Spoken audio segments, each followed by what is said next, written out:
All right, your Miami Dolphins improved to 5-1 after a 42-21 win over the Panthers at home.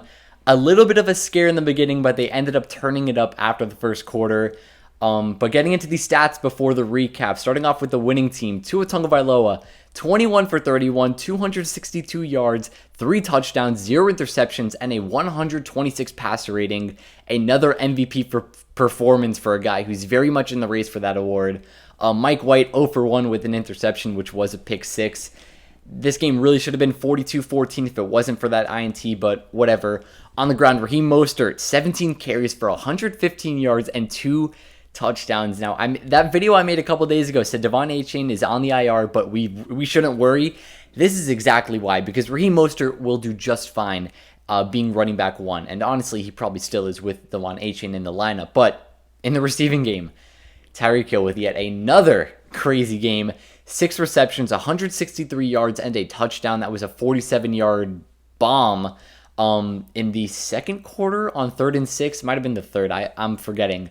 Jalen Waddle, 7 receptions for 51 yards and a touchdown. Berrios, 2 for 20, and then Mostert, 3 for 17 and a touchdown. And on defense, 4 sacks by the Dolphins yesterday, which wasn't terrible, but I would have liked a bit more. 2 by Wilkins, 1 by Sealer, and 1 by Bradley Chubb, which I'm pretty sure was on that opening drive. And for the Panthers, Bryce Young, who looked pretty solid yesterday, 23 for 38, 217 yards, 1 touchdown, 0 interceptions. Johnny Hecker, 1 for 1 with 7 yards. That was that failed punt in the second quarter, I'm pretty sure. On the ground, Chuba Hubbard was running, I wouldn't say all over us, but he had a pretty solid game. 19 carries for 88 yards and a touchdown. In the receiving game, Adam Thielen, 11 receptions for 115 yards and 1 touchdown. He was really the only guy who was doing anything on offense for them, and the Dolphins really couldn't stop Adam Thielen, if I'm being honest. DJ Chark Jr., 3 receptions for 26 yards. Tommy Tremble, 2 for 25. Jonathan Mingo, 2 for 21. That's basically it.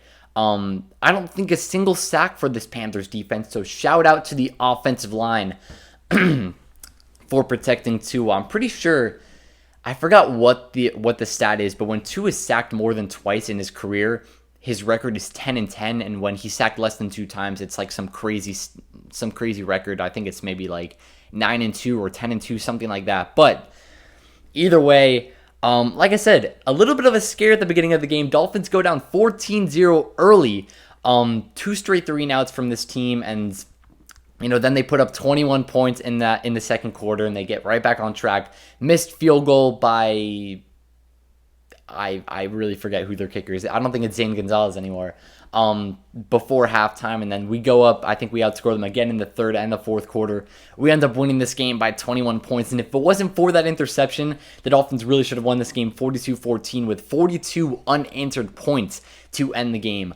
But starting out with the defense, they played well. There's not much else to it, of course. To open the game, they let up 14 straight points, but after that, basically nothing, at least by the defense. So you love to see that. Now, we are playing a winless Carolina team, so even going down 14-0 early isn't what you want to see. But overall, they came back and they stepped it up after that first quarter, and that's all that matters. That may be the difference between these teams now and the Dolphins, is that the Dolphins can come back from being down. We saw what they were able to do in the Chargers game, in the Patriots game, that New England started to come back a bit later in that game. They ended up staying in the lead. In the Broncos game, there wasn't much competition at all. I guess the closest the game was is when we were tied 7-7 after that Cortland Sutton touchdown. But versus the Giants, it wasn't that much. But in this game, they ended up coming back from 14 down after one quarter, which is great to see. Of course, next week is that big game versus the Eagles on Sunday night in Philly. They lost to the Jets yesterday, which is very surprising. Honestly, I can't say I wanted the Eagles to win that game because, popping the champagne is always a great sign for the 1972 Dolphins, but at the end of the day, it is the Jets winning. And not only that, but the Eagles now play us next week in Philly. Pretty mad from last week. So, we'll see what happens. That's going to be a great game. It's now the 5-1 Dolphins and Eagles facing off. And yeah, we'll see. But the defense did their job. That's all that matters. For the offense, they played well. it was an all-around great game from this team, and we weren't really expecting much less. If I told you before the game that the Dolphins were to win 42-21, you would think that makes sense. Probably the Panthers get in the end zone during garbage time, which is what happened.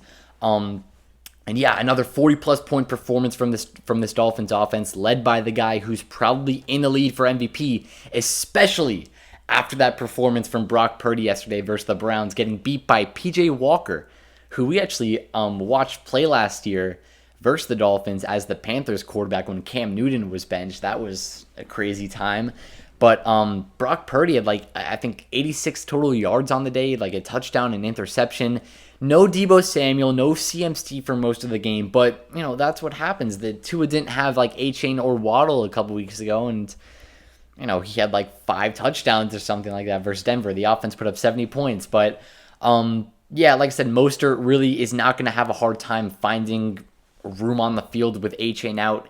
And what we got, actually, was some news yesterday before the game about Jalen Ramsey, which is great to hear, is that he's way ahead of schedule and that he's going to be able to play basically next month in November. And it's looking like the date they're aiming for right now is that Raiders game week 11, which is the week that A-Chain's going to come back. It's going to be probably the week that Armstead comes back as well.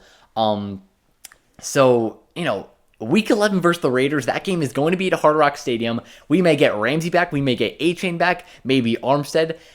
Those three, I mean, that game versus Vegas on, I think it's November 19th, I want to say. That's going to be a fun one right after the bye week too. But yeah, man, now we get into this 3-game stretch, which is very, very important before the bye week. It goes Eagles next week, of course. That's the game everyone's talking about. The Patriots back at home, and then the Chiefs out in Germany. So that's going to be tough. That's going to be real tough.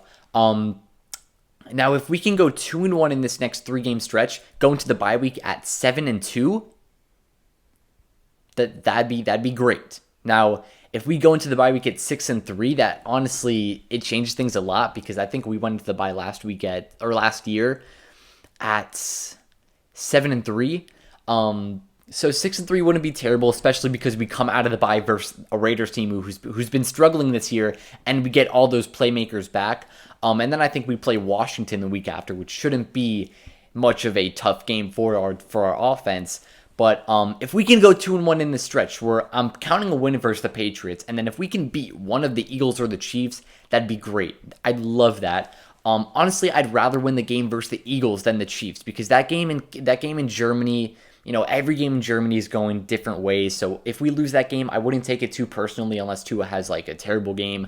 But that game versus the Eagles would be huge if we can win, to show that even a team coming off of a loss, pissed off from the week before, on prime time, in probably the most in the craziest atmosphere in the NFL in Philly, if they can win that game next weekend, that'd be great for this team.